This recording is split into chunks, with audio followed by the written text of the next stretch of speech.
తన తండ్రినైనను తల్లినైనను దూషించు వాని దీపము కారు చీకటిలో ఆరిపోవునని సామెతల గ్రంథము 20వ అధ్యాయము 20వ వచనంలో చూస్తున్నామండి.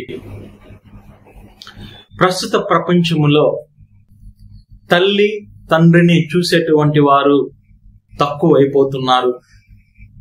బిడ్డలను ప్రేమిస్తున్నారు, కానీ వృద్ధాప్యములో ఉన్నటువంటి తల్లిదండ్రులను ఎంతో మంది పట్టించుకోవటలేదు. అందుకే ఓల్డేజ్ హోమ్స్ చాలా పెరిగిపోతున్నాయి.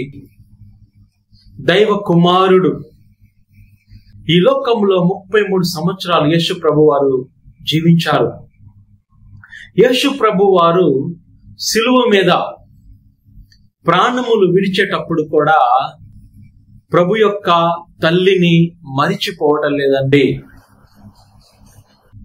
యోహానుని పిలిచి, యోహాను, ఇదిగో నీ తల్లి, ఇక నుంచి ఈ బాధ్యతను నువ్వే స్వీకరించు అని చివరి నిమిషంలో కూడా యేసు ప్రభు అతని యొక్క తల్లిని గురించి ఆలోచిస్తున్నాడండి.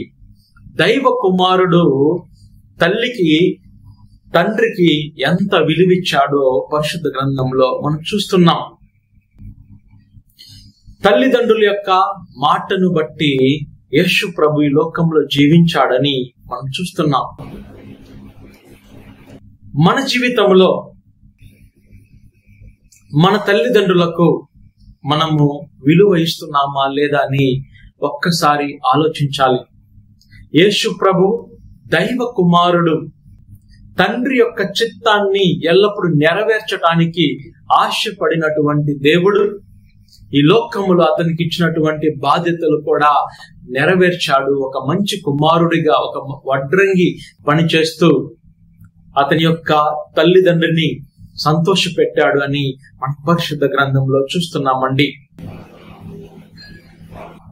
నీ తల్లిని నీ తండ్రిని నువ్వు దూషించినట్లయితే నీ దీపము కారు చీకటిలో ఆరిపోతుందని ప్రభు ఈరోజు వాక్కు ద్వారా మనతో మాట్లాడుతున్నాడు. నీవు ఎందుకు ఆశీర్వాదాలు పొందుకోలేకపోతున్నావంటే ఒక్కసారి ఆలోచించు. నువ్వు నీ తల్లిని తండ్రిని గౌరవిస్తున్నావా లేదా అని ఆత్మ పరిశీలన చేసుకోవాలి.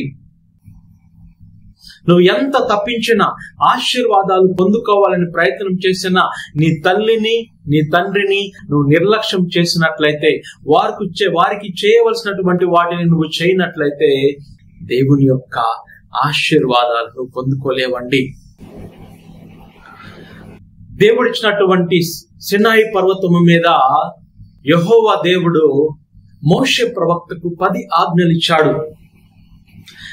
దేవుని యొక్క 10 ఆజ్ఞలను మనము చూసినట్లయితే మొదటి 3 ఆజ్ఞలు దేవునికి సంబంధించి 4వ ఆజ్ఞ మనం చూసినట్లయితే నీ తల్లి తండ్రిని గౌరవించని మరి సృష్టికర్త అయినటువంటి దేవుడు చెప్తున్నాడండి. మన తల్లిని తండ్రిని గౌరవించాలి అనేదే దేవుని యొక్క సంకల్పం. తల్లి తండ్రిని ఎవరైతే గౌరవిస్తారో చివరి రోజులలో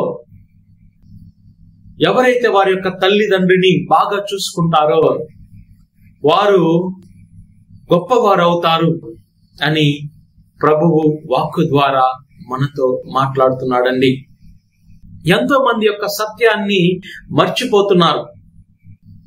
నా బిడ్డలను నేను ప్రేమతో చూస్తాను, మంచి విద్యను వారికి అందిస్తాను, నా బిడ్డలను బాగా నేను ప్రేమిస్తాను, ఎందుకంటే రేపటి రోజు వారు నన్ను చూసుకుంటారనేటువంటి ఒక ఆశ.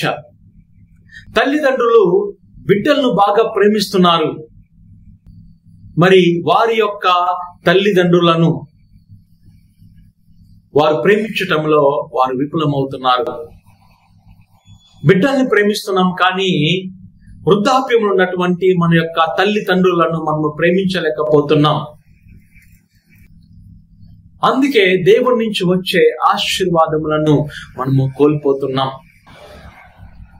నువ్వు దీవించబడాలన్నా, వర్ధిల్లాలన్నా, నువ్వు చేపట్టే ప్రతి పని యందు నీకు సమృద్ధి కలగాలన్నా నీ తల్లిని, నీ తండ్రిని గౌరవించు. చివరి రోజుల్లో వారు వృద్ధాప్యంలో ఉన్నప్పుడు వారిని ప్రేమించు, వారిని మంచిగా నువ్వు చూసుకో. నువ్వు వారిని చూసుకున్నట్లయితే రేపటి రోజు నీ బిడ్డలు కూడా నిన్ను ప్రేమిస్తారు, నిన్ను చూస్తారు. నీ తల్లిదండ్రులను నువ్వు చూసుకోకపోతే రేపటి రోజు నీ బిడ్డలు నిన్ను ఏ విధంగా చూసుకుంటారని నువ్వు అనుకుంటున్నావు. ఇలాంటి భ్రమలో జీవించవద్దు. నీ తల్లి తండ్రిని నువ్వు చూసుకో. వృద్ధాప్యములో వారు ఉన్నప్పుడు వారిని ప్రేమించు. నీ బిడ్డలు దీనిని చూసి నువ్వు వృద్ధాప్యములో ఉన్నప్పుడు నిన్ను కూడా వారు చూస్తారు, వారి యొక్క ప్రేమను నీకు అందిస్తారు. నువ్వు దీవించబడాలి, ఆశీర్వదించబడాలి అనేదే దేవుని యొక్క కోరిక.